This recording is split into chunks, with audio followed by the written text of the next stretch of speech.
السلام عليكم ورحمة الله وبركاته.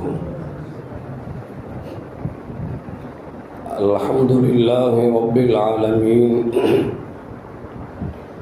والصلاة والسلام على أشرف المرسلين وعلى آله وأصحابه وأزواجه وذرياته وأهل بيته أجمعين. قال الله تعالى في القرآن العظيم: أعوذ بالله من الشيطان الرجيم، بسم الله الرحمن الرحيم. فإذا قضيت الصلاة فانتشروا في الأرض وابتغوا من فضل الله واذكروا الله كثيرا لعلكم تفلحون. صدق الله العلي العظيم. قال نبينا محمد رسول الله صلى الله عليه وسلم: طلب الحلال فريضة بعد الفريضة، أو كما قال عليه الصلاة والسلام. رضينا بالله ربا وبالإسلام دينا وبمحمد صلى الله عليه وسلم نبيا ورسولا. يا سيدي يا رسول الله خذ بيدي قلت حيلتي أدركني يا شفيع المذنبين. اللهم صل وسلم على رسولك سيدنا ونبينا مولانا محمد وعلى آل سيدنا محمد وبارك وسلم عليه. எல்லாம் புகழும் புகழ்ச்சியும் உருவமற்ற ஏக இறைவனாம் அல்லாஹ் ஒருவனுக்கே உரித்தாக்கி அகிலத்தின் அருள்கொடையாக வந்துதித்த நமது உயிரிலும் மேலான கண்மணி முஹம்மது முஸ்தபா ரசூலுல்லாஹி ஸல்லல்லாஹு அலைஹி வஸல்லம் அவர்கள் மீது ஸலவாத்தும் சலாமும் கூறியவனாக என் உரையை துவங்குகிறேன். எல்லாம் வல்ல அல்லாஹு ஜல்ல ஜலாலுஹு எதை சொல்லவும் கேட்கவும் வாய்ப்பளித்தானோ அதன்படி நடந்து நல்ல மூமின்களாக வாழ்ந்து இந்த உலகத்தை விட்டு பிரிகிற பொழுது லா இலாஹ இல்லல்லாஹ் முஹம்மது ரசூலுல்லாஹ் என்ற கலிமாவை மொழிந்து ஜன்னத்துல் ஃபிர்தௌஸை கண்ணால் கண்டு அகமகிழ்ந்து சிரித்த வண்ணமா மரணிக்கக்கூடிய நல்வாக்கியம் பெற்ற மக்களில் அல்லாஹ் நம்மை ஆக்கிக் கொள்வானாக. மரணித்தும் மரணிக்காத இறைநேசரின் கூட்டத்தில் அல்லாஹ் நம்மை ஆக்கி அருள்வானாக. நாளை மறுமையில கண்மணி முஹம்மது ரசூலுல்லாஹி ஸல்லல்லாஹு அலைஹி வஸல்லம் அவர்களின் திரு கரங்களால் ஹவுதுல் கௌசர் என்கிற தடாகத்தில் நீர் பருகி அன்னாரின் ஷஃபாத்தை பெற்று அன்னாரின் கரம் பிடித்து ஜன்னத்துல் ஃபிர்தௌஸ் என்ற உயர்ந்த சொர்க்கத்தில் அவர்களோடு அல்லாஹ் நம்மை சங்கமிக்க செய்வானாக. எல்லாவற்றுக்கும் மேலாக இறை அன்பை பெற்று இறைவனை பார்த்து பரவசமடையக்கூடிய அவர்கள் லிக்காவையும் ரிதாவையும் பெற்ற மக்களில் அல்லாஹ் நம்மை ஆக்கி அருள்வானாக. அருமையான மோமின்களை, ஜும்மாவுடைய நாள் புனிதமான நாள். இந்த ஜும்மாவுடைய புனிதமான நாளில புனிதம் நிறைந்த பூமான் நபி ஸல்லல்லாஹு அலைஹி வஸல்லம் மீது ஸலவாத் சொல்வது என்பது மிக மிக ஏற்றமான ஒரு செயல் என்பதை மனதில் வைத்துக் கொண்டு எப்பொழுது இருக்கிற நேரமெல்லாம் ஸலவாத் ஓதிக்கொண்டே இருக்க வேண்டும். ஒருவேளை அந்த பாக்கியத்தில் நாம் கொஞ்சம் கவனக்குறைவாக இருந்தாலும் அந்த பெருமகனார் ஸல்லல்லாஹு அலைஹி வஸல்லம் பெயரை கேட்கிற பொழுதாவது நாம் ஸலவாத்தை சொல்ல வேண்டும் என்கிற எண்ணமும் முயற்சி இருக்க வேண்டும். அல்லாஹு ஜல்ல ஜலாலுஹு அப்படிப்பட்ட ஸலவாத்தை சொல்லக்கூடிய நல்ல நாவை அல்லாஹ் நமக்கு தந்தருள்வானாக. அருமையான பெருமக்களே, இன்றைக்கு என்ன தினம் என்பது எல்லோருக்கும் தெரியும். மே 1 என்றாலே நமக்கு ஞாபகத்துக்கு வருவது உழைப்பாளர்கள் தினம். உழைப்பை பற்றி யாரும் சொல்லித்தராத அளவிற்கு, இஸ்லாம் சொல்லிக் கொடுத்ததை போன்று யாரும் சொல்லிக் கொடுக்கவில்லை என்று சொல்லக்கூடிய அளவிற்கு இஸ்லாம் உழைப்பவர்களுடைய கண்ணியத்தையும் மரியாதையும் காத்தது மட்டுமல்ல, அவர்களை கண்ணியப்படுத்தி காமித்தது என்பதை நமக்கு வரலாறு நமக்கு சொல்லி காட்டுகிறது. அந்த அடிப்படையில் பார்க்கிற பொழுது உழைக்க வேண்டும் என்பதை மார்க்கம் எந்த அளவுக்கு வலியுறுத்துகிறது என்று சொன்னால், ஜும்மாவுடைய நாள் இன்றைய நாள் இருக்கிறதே, இந்த நாளை குறித்து அல்லாஹ் சொல்லுகிற பொழுது இப்படி சொல்லுவான்: فَإِذَا قُضِيَتِ الصَّلَاةُ فَانْتَشِرُوا فِي الْأَرْضِ وَابْتَغُوا مِنْ فَضْلِ اللَّهِ. நீங்க ஜும்மா தொழுக வந்துட்டீங்க அப்படின்னா, தொழுக முடிஞ்ச உடனே ஃபந்தஷிரு ஃபில் அர்தி, நீங்கள் பூமியில் பறந்து விரிந்து செல்லுங்கள். ஏன் அப்படின்னா, வபதகு மின் ஃபضலில்லாஹ், அல்லாஹ் உங்களுக்கு என்ன ஃபضலை வைத்திருக்கிறானோ அதை தேடி செல்லுங்கள் என்று அல்லாஹு ஜல்ல ஜலாலுஹு குர்ஆன்ல சொல்லி காட்டுறான். இறைவனை வணங்க வேண்டும். அந்த வணக்கத்திற்கு பிறகு நாம் சோம்பேறித்தனமாக இருந்து விடாமல் உழைத்து வாழ வேண்டும் என்கிற கருத்தை அல்லாஹ் ஜல்ல ஜலாலுஹு இந்த ஜும்மாவுடைய தொழுகைக்கு பிறகு அதை இணைத்து சொல்கிறான் என்று சொன்னால், எப்படி தொழுகை கடமையோ அதுபோன்று உழைத்து வாழ்வதும் கடமை என்றார்கள் கண்மணி முஹம்மதுன் ரசூலுல்லாஹி ஸல்லல்லாஹு அலைஹி வஸல்லம்.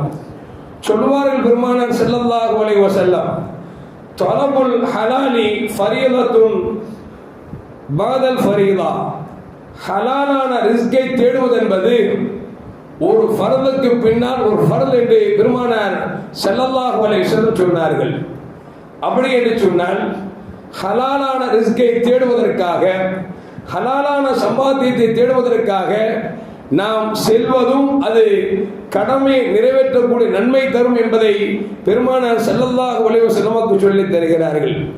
அப்படி பார்க்கிற பொழுது உழைத்து வாழ வேண்டும், உழைப்பிற்கு எந்த அளவுக்கு முக்கியத்துவம் இருக்கிறது என்பதை பெருமானார் ஸல்லல்லாஹு அலைஹி வஸல்லம் நமக்கு சொல்லித் தருகிறார்கள். மேலும் கண்மணி முஹம்மது ரசூலுல்லாஹி ஸல்லல்லாஹு அலைஹி வஸல்லம் சொன்ன ஹதீஸை மிக்தாம் ரலியல்லாஹு தஆலா அறிவிக்கிறார்கள். பெருமானார் சொன்னார்கள், மா அகல அஹது தஆமன் கத்து கைரம் மின் அன் யாக்குல மின் அமலி யதிஹி, ஒரு மனிதன் உண்ணக்கூடிய உணவுகளில் ஆகச் சிறந்த உணவு என்றால் உழைத்து உண்ணுகிறானே அந்த உணவுதான் ஆகச் சிறந்தது என்றார்கள் நபிகள் நாயகம் ஸல்லல்லாஹு அலைஹி வஸல்லம். சொல்லிவிட்டு பெருமானார் ஒரு மேற்கோளை காட்டுகிறார்கள். இன்ன நபி அல்லாஹி தாவூத் அலைஹிஸ்ஸலாம், தாவூத் அலைஹிஸ்ஸலாம் அவர்கள் கான யாக்குலு மின் அமலி யதிஹி, தன் கரத்தால் உழைத்துத்தான் உண்டார்கள் என்று பெருமானார் ஸல்லல்லாஹு அலைஹி வஸல்லம் சொல்கிறார் என்று சொன்னால், அருமையான மக்களே, உணவுகளில் சிறந்த உணவு உழைத்து உண்ணக்கூடிய உணவு. உழைத்து உண்ணக்கூடிய உணவு மட்டுமல்ல, தாவூத் அலைஹிஸ்ஸலாம் அப்படித்தான் உழைத்து உண்டார்கள் என்பதையும் பெருமானார் ஸல்லல்லாஹு நமக்கு உதாரணம் சொல்கிறார் என்று சொன்னால், நாம் உழைத்து வாழ வேண்டும் என்பதை பெருமானார் ஸல்லல்லாஹு நமக்கு தெளிவாக சொல்லுகிறார்கள். அது மட்டுமல்ல, அருமையான முஃமின்களே, உலகத்தில் வந்த எல்லா நபிமார்களும் அவர்கள் தங்கள் தொழிலை செய்திருக்கிறார்கள் என்பதை நமக்கு கண்மணி முஹம்மது ரசூலுல்லாஹி ஸல்லல்லாஹு அலைஹி வஸல்லம் சொல்கிறார்கள். ஆதம் அலைஹிஸ்ஸலாம் விவசாய தொழிலை பார்த்திருக்கிறார்கள். இப்ராஹிம் அலைஹிஸ்ஸலாம், லூத் அலைஹிஸ்ஸலாம், யஸா அலைஹிஸ்ஸலாம், சாலிஹ் அலைஹிஸ்ஸலாம் இவர்களெல்லாம் விவசாயம் செய்திருக்கிறார்கள். அதுபோன்று சாலிஹ் அலைஹிஸ்ஸலாம், ஹாரூன் அலைஹிஸ்ஸலாம் அவர்கள் வியாபாரம் செய்திருக்கிறார்கள். அதுபோன்று நூஹ் அலைஹிஸ்ஸலாம் தச்சு தொழிலை செய்திருக்கிறார்கள். பல நபிமார்கள் ஆடு மேய்த்து அவர்கள் தங்கள் வாழ்க்கையை கழித்திருக்கிறார்கள், கண்மணி நாயகம் ஸல்லல்லாஹு அலைஹி வஸல்லம் உட்பட என்பதை வரலாறு நமக்கு சொல்லி காட்டுகிறது. அப்படி என்று சொன்னார். அருமையான மக்களே, அல்லாஹ்வால் மக்களுக்கு தீர்க்கதரிசியாக நேர்வழி காட்டுவதற்காக வந்த நபிமார்கள் உட்பட எல்லா நபிமார்களும் உழைத்து வாழ்ந்திருக்கிறார்கள் என்பதை நமக்கு வரலாறு நமக்கு சொல்லி காட்டுகிறது என்று சொன்னால், இந்த சமூகம் உழைத்து வாழ வேண்டும், உழைத்தால் தான் உயர்வை பெற முடியும் என்கிற தத்துவத்தை 1500 ஆண்டுகளுக்கு முன்பாகவே இஸ்லாம் கண்மணி முஹம்மது ரசூலுல்லாஹி ஸல்லல்லாஹு அலைஹி வஸல்லம் அவர்கள் மூலமாக நமக்கு சொல்லப்பட்டிருக்கிறது என்று சொன்னால், அருமையான மக்களே, உழைத்து வாழ வேண்டும் என்பது மட்டுமல்ல, உழைக்க தெரியாதவர்களுக்கு நாம் கற்றுக் கொடுக்க வேண்டும் என்பதையும் பெருமானார் ஸல்லல்லாஹு அலைஹி வஸல்லம் நமக்கு சொல்லித் தருகிறார்கள். கண்மணி முஹம்மது ரசூலுல்லாஹி ஸல்லல்லாஹு அலைஹி வஸல்லம், எல்லாரும் கண்மணி முஹம்மது ரசூலுல்லாஹி ஸல்லல்லாஹு அலைஹி வஸல்லம் அவரிடத்தில் ஒரு அன்சாரி தோழர் வந்தார். வந்தவர் யாசகம் கேட்டார். பெருமானார் ஸல்லல்லாஹு பார்க்கிறார்கள், உழைக்கும் ஆற்றல் இருக்கிறது, உடல் தேகம் இருக்கிறது, ஆனால் உழைக்காமல் கையேந்துகிறார். பெருமானார் ஸல்லல்லாஹு அலைஹி வஸல்லத்தை பொறுத்தவரைக்கும் யார் கேட்டாலும் இல்லை என்று சொல்ல மாட்டார்கள். முதலில் தன்னிடத்தில் இருப்பதை கொடுப்பார்கள். இல்லை என்றால் பிறரிடத்தில் யாரிட்டாவது உதவி செய்ய சொல்லி ஆணையிடுவார்கள். ஆனால் இந்த தோழர் பார்த்தால் உழைக்கும் உடல் இருக்கிறது, வலு இருக்கிறது, பலம் இருக்கிறது, ஆனால் யாசகம் கேட்கிறார். பெருமானார் ஸல்லல்லாஹு அலைஹி கேட்டாங்க, உங்கள்கிட்ட தொழில் செய்வதற்கு எதுவும் இல்லையா என்று கேட்டார்கள். அவர் சொன்னார், யார் சொல்லலாம், ஒரு உடுப்பு உடுத்தக்கூடிய உடுப்பு இருக்கிறது, இன்னொரு உடுப்பு போர்த்தக்கூடிய போர்வை இருக்கிறது, ஒரே ஒரு ஜெக்கு தண்ணீர் அள்ளி குடிப்பதற்கு ஒரு மக்கு மட்டும் இருக்கிறது, இது மட்டும்தான் இடத்தில் இருக்கிறதுன்னு சொல்லுகிறார். நல்லா யோசிச்சு பார்க்கணும். உடுக்க ஒரு ஆடை, போர்த்த ஒரு ஆடை, குடிப்பதற்கு ஒரு ஜெக்கு இருக்கிறது. இவரு பிச்சைக்காரன் சொல்லுவோமா, பணக்காரன் சொல்லுவோமா? நாம இன்னைக்கு சொந்த வீடு இருக்குது, எல்லாம் இருக்குது, பிச்சைக்காரன் மாதிரி பல பேர் காமிச்சிட்டு இருக்கிறாங்க. இங்க இந்த சஹாபி ஒன்றும் இல்லாதவன். பெருமானார் சொன்னாங்க, உம்மிடத்தில் எது இருக்கிறதோ எடுத்து வாருங்கள் என்று சொன்னார்கள். உடுக்கக்கூடிய உடுப்பும் போர்த்தக்கூடிய போர்வையும் குடிக்கும் ஜக்கையும் எடுத்து கொண்டு வந்து பெருமானிடத்தில் கொடுக்கிறார்கள். நபிகள் நாயகம் ஸல்லல்லாஹு அலைஹி சொன்னார்கள், இந்த பொருளை யார் வாங்கிக் கொள்கிறார் என்று கேட்கிறார்கள். ஒரு தோழர் சொன்னார், யார் சொல்லலாம், நான் இந்த கிரயத்துக்கு வாங்கிக் கொள்கிறேன் என்று சொன்னார்கள். நபிகள் நாயகம் ஸல்லல்லாஹு அலைஹி சொன்னாங்க, இந்த கிரயம் இதற்கு தகுதியானதுதான், ஆனால் இதை விட யார் அதிகம் கொடுப்பார் என்று கேட்டார்கள். ரசூலுல்லாஹ் ஏலம் போடுறாங்க, இந்த பொருளை யார் வாங்கிக்கிறா? ஒரு ஆள் ஒரு தரம் 2 ரூபா, ரெண்டாவது தரம் ஒரு ஆள் சொல்ற நான் 5 ரூபா தர்றேன், 10 ரூபா தர்றேன். அப்படிங்கும் போது ஸல்லல்லாஹு அலைஹி யார் அதிகம் கூலியை தந்தார்களோ, யார் அதிகம் அதற்கு தொகை தந்தார்களோ அவரிடத்தில் கொடுத்து அந்த பணத்தை வாங்கி அன்சார் தோழர்கள் சொன்னார்கள், நீங்கள் வியாபாரம் செய்து உழைத்து வாழுங்கள், அல்லாஹ் பரக்கத்து செய்வான் என்று நபிகள் நாயகம் ஸல்லல்லாஹு அலைஹி அவருக்கு கொண்டு வந்த பொருளை அதிக விலைக்கு விற்று அந்த காசை கொடுத்து நீ வியாபாரம் செய்து உழைத்து உண்ணு என்று பெருமானார் ஸல்லல்லாஹு அலைஹி சொன்னார்கள் என்று சொன்னால், அருமையான மக்களே, இதுதான் உழைக்க தெரியாதவர்களை உழைக்க வைக்கக்கூடிய மனப்பக்குவத்தை பெருமானார் ஸல்லல்லாஹு அலைஹி சொன்னார்கள் என்று வரலாறு நமக்கு சொல்லி காட்டுகிறது. அது மட்டுமல்ல, அருமையான உழைக்க வேண்டும். நாம் உழைக்கிறோம் என்று சொன்னால் நமக்கு மேல் ஒருவர் இருப்பார், முதலாளி, தொழிலாளி என்று சொல்லி. அல்லாஹ்வின் பார்வையில் எல்லோரும் ஒருவர் தான். ஆனாலும் கூட அல்லாஹ் உலகத்தில் சிலர்களை விட சிலரை அல்லாஹ் கண்ணியப்படுத்தி வைத்திருக்கிறார், உயர்வாக்கி வைத்திருக்கிறார். யாரிடத்தில் நாம் வேலை செய்கிறோமோ அவர் முதலாளி ஆகிறார், யார் வேலை செய்கிறாரோ அவர் தொழிலாளி ஆகிறார். அந்த தொழிலாளி முதலாளிக்கு ஆணையத்தோடு நடந்து கொள்ள வேண்டும், அதே நேரத்தில் முதலாளி தொழிலாளரிடத்தில் கண்ணியத்தோடு நடந்து கொள்ள வேண்டும் என்பதை மார்க்கம் தெளிவாக சொல்லி காட்டுகிறது. அருமையான முஃமின்களே, எந்த அளவுக்கு என்று சொன்னார் நபிகள் நாயகம் ஸல்லல்லாஹு அலைஹி சொல்லுவாங்க, இதா அத்தா அஹதுக்கும் ஹாதிமுஹு பிதஆமிஹி, உங்க வீட்டில் உங்களுக்கு உணவு சமைப்பதற்காக ஒரு பண்டாரியை வச்சிருக்கீங்க வச்சுங்களேன், அவர் உணவு சமைத்து கொடுத்து கொண்டு வந்து வைத்தால் நீங்கள் உண்ணுகிற பொழுது அவரை பக்கத்தில் வைத்து அமர வைத்து உண்ண கொடுங்கள் என்று சொன்னார்கள். யாராவது செய்வாங்களா? சாப்பாடு சமைக்கிறதுக்கு ஒரு ஆளை வச்சிருக்கிறோம், பண்டாரிய, அவன் சமைச்சிட்டு வந்து டேஸ்டா வந்து கொடுக்குறான். ரசூலுல்லாஹ் சொல்றாங்க, நீங்க எப்படி நடந்து கொண்டால் நல்ல முதலாளி தெரியுமா? சமைத்து கொண்டு வருவனை பக்கத்தில் அமர வைத்து அவனோடு சேர்ந்து சாப்பிடுங்கள். ஒருவேளை அவன் சாப்பிட மறுத்தால் உங்கள் உணவிலிருந்து 2 கவலம் உணவை அவருக்கு ஊட்டி விடுங்கள், கொடுங்கள் என்றார்கள் கண்மணி முஹம்மது ரசூலுல்லாஹி ஸல்லல்லாஹு அலைஹி வஸல்லம். அருமையான மக்களே, உழைத்து வாழ வேண்டும் என்று மட்டும் சொல்லவில்லை, உழைப்பவர்களுக்கு எப்படி கண்ணியத்தை கொடுக்க வேண்டும் என்கிற தத்துவத்தை, மகத்துவத்தை மாண்புமிகு ஸல்லல்லாஹு அலைஹி வஸல்லம் கற்றுக் கொடுத்தார் என்பதை வரலாறு நமக்கு சொல்லி காட்டுகிறது.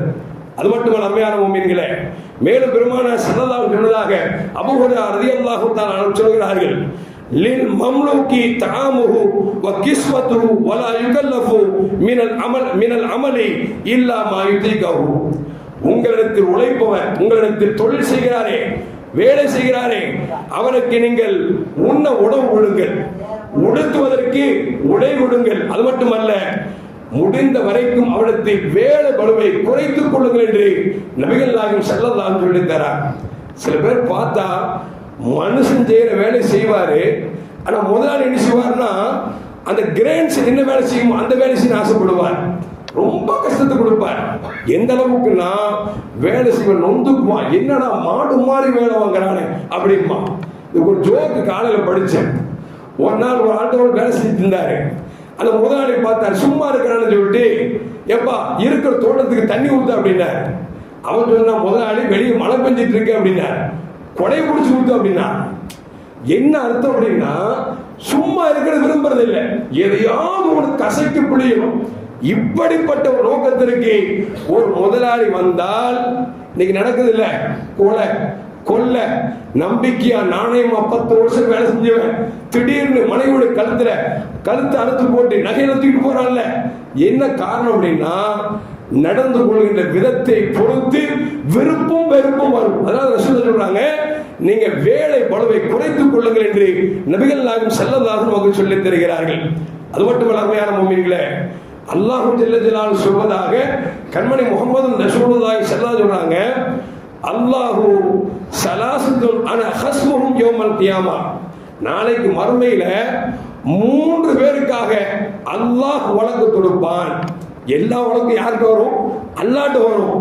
இங்க ரசூல் சொல்றாங்க, அல்லாஹ் சொல்வதாக 3 நபருக்காக நான் வழக்கு தொடர்வேன் என்று அல்லாஹ் கூறுகிறான்.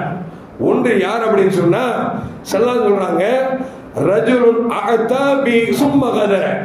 ஒரு மனுஷனுக்கு கொடுத்தாரு, ஆனா மோசம் செய்கிறாரு வச்சுங்களேன், அவருடைய விஷயத்தில் அல்லாஹ் வாதம் தொடர்வான் என்று நபிகள் நாயகம் ஸல்லல்லாஹு அலைஹி சொன்னாங்க. இரண்டாவது, ஒரு சுதந்திர புருஷனை அடிமையாக கருதி அவனை வியாபாரம் செய்து உண்ணுவது. மூன்றாவது, வேலையை வாங்கிட்டு உரித்த ஊதியத்தை கொடுக்கவில்லை என்று சொன்னால் இந்த 3 பேர் மேலையும் அல்லாஹ் அவன் வாதம் தொடுக்கிறான் என்று நபிகள் நாயகம் ஸல்லல்லாஹு அலைஹி வஸல்லம் நமக்கு சொல்லித் தருகிறார்கள். சொன்னா இன்னைக்கு பல பேர் எப்படின்னா, வேலையை வாங்கும் போது நல்லா வாங்கி கசக்கி புளிவான், காசு கொடுக்கும் போது நாளைக்கு வாங்க, நாளைக்கு போன் பண்ணா போனே எடுக்கிறது இல்லை. எவ்வளவு நாளைக்கு? 4 நாளைக்கு போன் எடுக்கிறது. அப்புறம் எடுத்தா என்ன அவசரம்? இப்போ வேலையை வாங்கியாச்சு. சொன்னாங்களே, உழைப்பாளின் வேர்வை காயும் முன்னே அவன் ஊதியத்தை கொடுங்கள் என்றார்கள் முஹம்மது ரசூலுல்லாஹி ஸல்லல்லாஹு அலைஹி வஸல்லம். எல்லா வேலையும் வாங்கிட்டு காசு எப்போன்னா, இன்னைக்கு வா நாளைக்கு வா, ஏதோ பிச்சை கேட்கிற மாதிரி, ஏதோ சும்மா தர்மம் கேட்கிற மாதிரி. என்ன பழக்கம்? ரசூல் சொல்றாங்க, இப்படி வேலை வாங்கிவிட்டு ஊதியம் கொடுக்கவில்லை என்று சொன்னால் இவனுக்கு எதிராக அல்லாஹ் அங்கே வாதம் தொடுக்கிறான் என்று நபிகள் நாயகம் ஸல்லல்லாஹு அலைஹி சொல்றாங்க. அப்படின்னா இந்த விஷயத்தில் எந்த அளவுக்கு கண்ணும் கருத்துமாக இருக்க வேண்டும் அப்படின்னு யோசிச்சு பார்க்கணும். இன்னும் சில பேர் இருப்பாங்க எப்படின்னா, இப்ப வேலை அப்படின்னா இப்போ நிரந்தர வேலை. சில பேர் நினைச்சுவாங்கன்னா, ஒரு ஆள் வேலை மொத்தமா எடுத்துக்குவாரு, அவரு வேலைக்காரனை கூட்டு வருவாரு. உதாரணத்துக்கு கம்பெனியில பெயிண்ட் அடிக்கணும்னு வச்சுக்கோங்க, அது ஒரு கம்பெனி கட்டணும்னு வச்சுக்கோங்க, அவர் காசை மொத்தமா வாங்கிடுவாரு, வேலைக்கு 100 பேரை கூட்டு வருவார். இந்த வேலைக்காரன் 100 பேர் வேலை செய்வான், அவனுக்கு சம்பளத்தை இழுத்தடிச்சுட்டு இருப்பார். ஆனா யார் கான்ட்ராக்ட் கொடுத்தாரோ அந்த பொருளை மொத்தமாக காசு கூலி வாங்கியிருப்பாரு, ஆனா வேலை செய்யணும் நினைச்சுவார்னா இழுத்தடிப்பார். இதுவும் நாளை மறுமையிலே அல்லாஹ் அவருக்கு எதிராக அல்லாஹ் வழக்கு தொடுப்பான் என்பதை நபிகள் நாயகம் ஸல்லல்லாஹு அலைஹி வஸல்லம் சொல்கிறார்கள். அது மட்டுமல்ல அருமையான முஃமின்களே, எந்த அளவுக்கு என்று சொன்னால், பெருமானார் ஸல்லல்லாஹு அலைஹி அவர்கள் தன்னிடத்தில் வேலை செஞ்ச அனஸ் ரலியல்லாஹு தஆலா 8 வயசுல வேலைக்கு போனான். சின்ன வயசு, கிட்டத்தட்ட 10 வருஷம் அனஸ் ரலியல்லாஹு தஆலா அவர்கள் வேலை செஞ்சாங்க. வேலை செஞ்ச நேரத்தில் அவங்க சொல்றாங்க, ஸல்லல்லாஹு அலைஹி வஸல்லம் கையை தொட்டு இருக்கிறேன், எப்படி இருக்கு அப்படின்னா பட்டு மாறி தொட்டாவே நமக்கு நினைவோம், அவ்வளவு மென்மையாக இருக்கும். அது மட்டுமல்ல அருமையான முஃமின்களே, பெருமானார் ஸல்லல்லாஹு அலைஹி வஸல்லம் அவள் கையை தொட்டுட்டா கஸ்தூரி மனம் கமகமக்கும் அப்படிங்கிறாங்க. என்ன விளக்குது அப்படின்னா, ஒரு முதலாளி கையை தொழிலாளி அப்பப்போ பிடிச்சு பார்ப்பாங்க, பிடிச்சு கூட்டு வருவாங்க. அந்த அளவுக்கு ஸல்லல்லாஹு தன் பிள்ளையை போன்று கருதிருந்தார்கள். எந்த அளவுக்கு அப்படின்னா, நான் வேலை செய்வேன், என்னைக்காவது ரசூலுல்லாஹ் ஏன்பா இப்படி செஞ்ச அப்படின்னு கடிஞ்சதுட்டும் இல்ல, ஏன் இப்படி செஞ்சா நல்லா இருக்குமே அப்படின்னு சொன்னது இல்லை. ஒரு கட்டத்துல ஸல்லல்லாஹு அலைஹி வஸல்லம் எப்பவுமே கோபம் பண்றாங்க அப்படின்னு சொல்லிட்டு அனஸ் ரலியல்லாஹு ஆதங்க என்ன அப்படின்னா, எப்படியாவது ரசூலுல்லாஹ் ஒரு நாள் வேலை சொல்லுவாங்க, நம்ம மாட்டேன்னு சொல்லணும், ரசூலுல்லாஹ்வுக்கு ஒரு கோவம் வரணும், அதை பார்க்கணும்னு சொல்லி அனஸுக்கு தான் ஆசை. ஒரு நாள் ரசூலுல்லாஹ் கூப்பிட்டு, அனஸே இந்த இடத்துல போய் இன்னும் வேலை செய்யுங்க அப்படிங்கிறாங்க. அனஸ் படிச்சுன்னு சொன்னாங்க, அதெல்லாம் செய்ய முடியாது அப்படின்ட்டாங்க. நாமளா இருந்து அந்த இடத்துல இருந்தோம்னா என்ன செஞ்சிருக்கோம்? பலார் சிவத்தில் அடிச்சு, ஏண்டா போமாட்டேன்னு வாய் விட்டு சொல்றது உங்களுக்கு திமிராகி போச்சா அப்படின்னு சொல்லுவோம்ல. ரசூலுல்லாஹ் ஒண்ணுமே சொல்ல விட்டுட்டாங்க. அனஸ் ரலியல்லாஹு நினைச்சாங்கன்னா நபிட்ட மாட்டேன்னு சொல்லிட்டோம், ஆனா நபிக்காக உயிரை கொடுப்பதற்கு காத்திருக்கிறார்கள். நபி என்ன சொன்னாங்களோ அந்த வேலை செய்ய போறாங்க. சின்ன பிள்ளை தானே, போற இடத்துல தெருவுல பசங்க விளையாண்டுட்டு இருக்கிறாங்க. இதை பார்த்து அனஸ் ரலியல்லாஹு தஆலா அன்ஹு அப்படியே நின்றாங்க பாருங்க, மெய் சிலிர்த்து அப்படியே நின்றாங்க, வேலைக்கு போகல. ஸல்லல்லாஹு அந்த வழியா வர்றாங்க, சின்ன பசங்களாம் விளையாண்டு இருக்கிறாங்க, பல பேர் வேடிக்கை பார்க்கறாங்க. அதுல ஒரு தலை தெரியுது, யாரு வேலை செய்ய மாட்டேன்னு சொன்னாரோ அந்த அனஸ் நிற்கிறாங்க. ரசூலுல்லாஹ் பின்னால போய் தலையை பிடிச்சிக்கிட்டு, நான் சொன்ன வேலையை செய்ய வந்தீங்க அப்படின்னு ஸல்லல்லாஹு கேட்கிறாங்க. அனஸ் சொன்னாங்க, யார சொல்லலாம், நீங்கள் எதை சொன்னாலும் கேட்பதற்கு தயாராக இருக்கிறேன், நீங்கள் சொன்ன வேலை உங்களிடத்தில் மாட்டேன் என்று சொன்னேன், ஏனென்றால் உங்க முகத்துல கோபத்தை பார்க்கணும்னு, ஆனா சொல்லிட்டு உங்கள் வேலை செய்ய வந்த விளையாட்டு கவனத்துல நின்று விட்டேன் என்று சொன்னார் என்று சொன்னால், அருமையான மக்களே, பெருமானார் ஸல்லல்லாஹு அலைஹி வஸல்லம் பணியாளர்கள் எந்த அளவுக்கு பண்பாக நடந்து கொண்டார்கள் என்பது வரலாறு நமக்கு சொல்லி காட்டுகிறது. அது மட்டுமல்ல, ஒரு கட்டத்தில் அபூதர் ரலியல்லாஹு தஆலா அன்ஹு அவங்கள்ட்ட ஒரு பணியாளர் வேலை செஞ்சுட்டு இருந்தார்.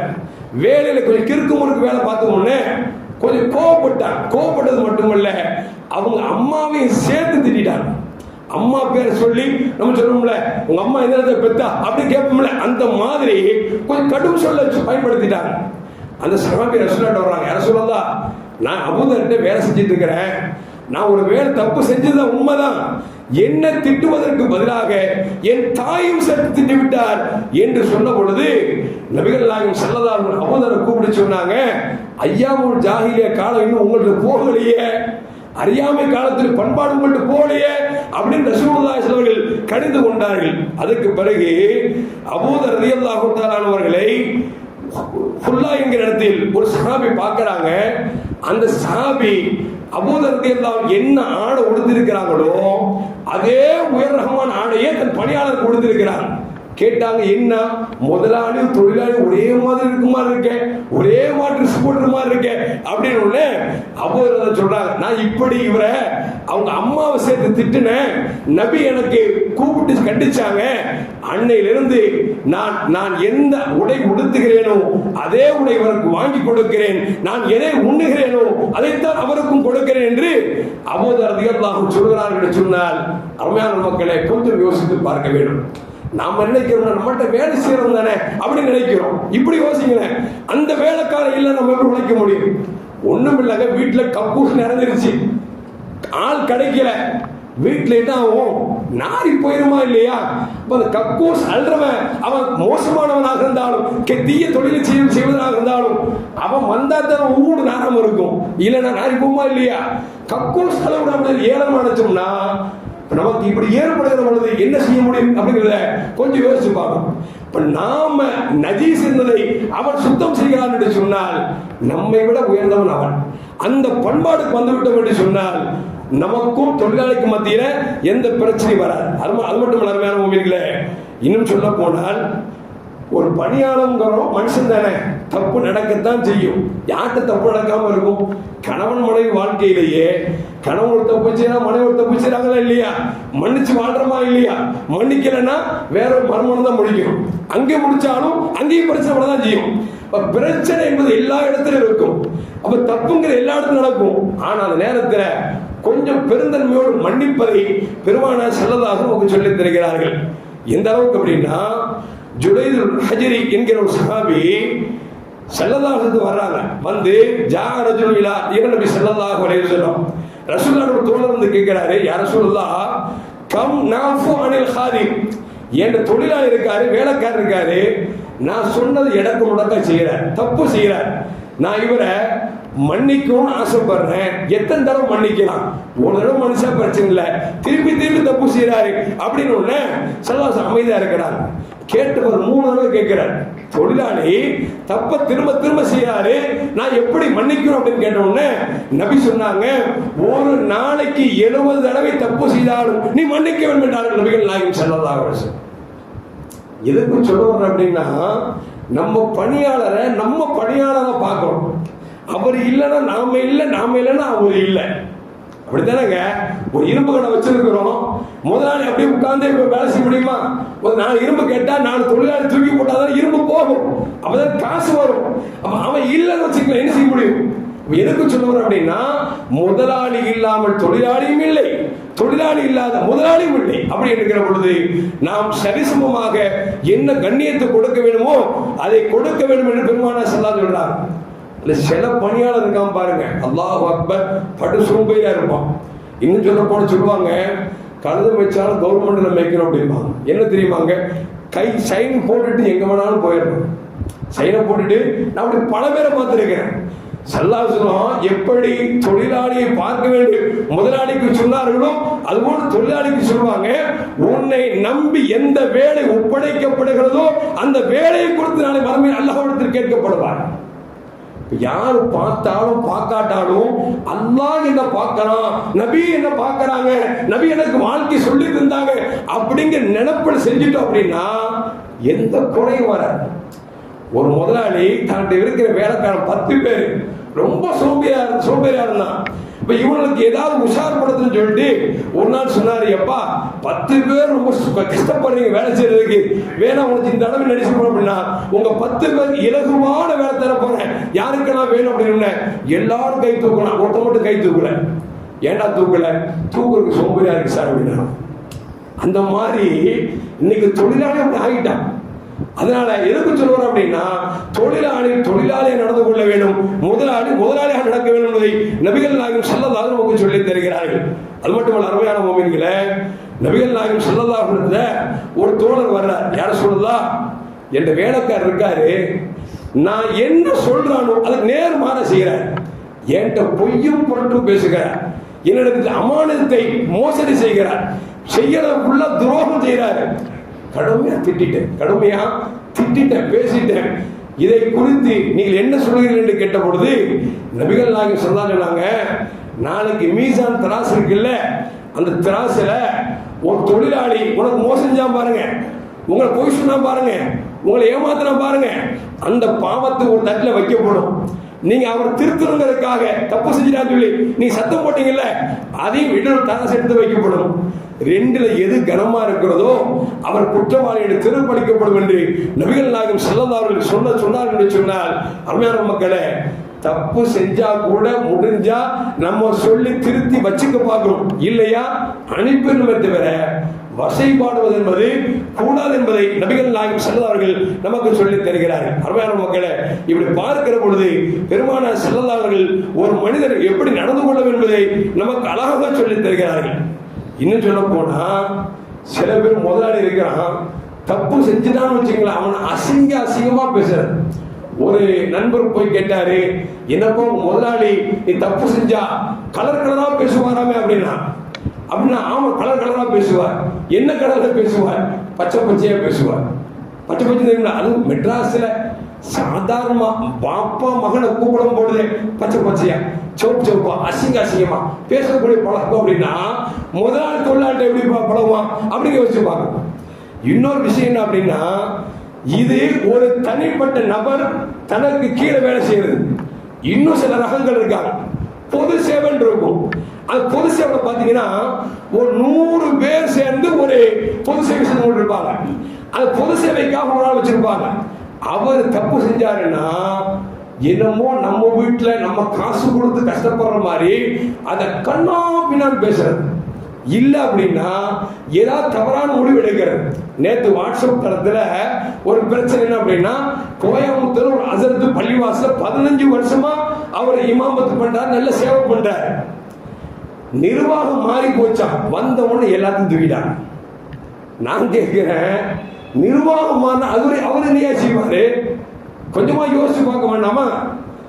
எதுக்கு சொல்வார் அப்படின்னா, நல்ல மனிதரா என்று பார்க்க வேண்டும் தவிர அந்த நிர்வாகத்தில் இருந்தால், எனவே இந்த நிர்வாகத்தோடு தூக்குகிறோம் என்று சொன்னால் இதுவும் அறியாமையினுடைய நிலைதான். அது சொன்னாங்கல்ல, தகுதி உள்ள இடத்திற்கு தகுதியற்றவன் வருகிற பொழுது உலக அழிவு நாளை எதிர்பார்ன்னு சொன்னாங்க பார்த்தீங்களா?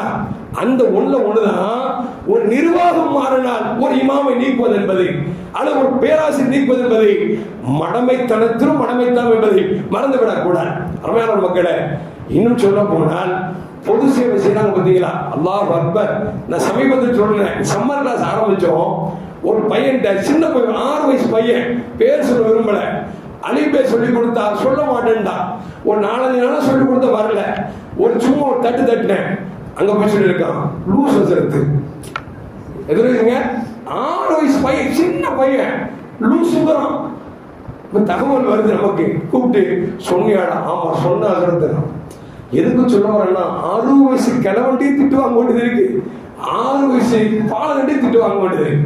நம்ம பார்த்தோம் எந்த அளவுக்குன்னா, உலகத்தில் ஆக மிக மிக கம்மியான ஊதியம் வாங்கக்கூடிய ஒரு சமூகம் என்று சொன்னால் பொது சேவை ஆற்றக்கூடிய, குறிப்பாக பள்ளிவாசல் இமாம் பணி செய்யக்கூடிய, முஹத்தின் பணி செய்யக்கூடிய இவர்கள் தான் மிக மிக குறைவான சம்பளம் வாங்கிட்டு இருக்காங்க.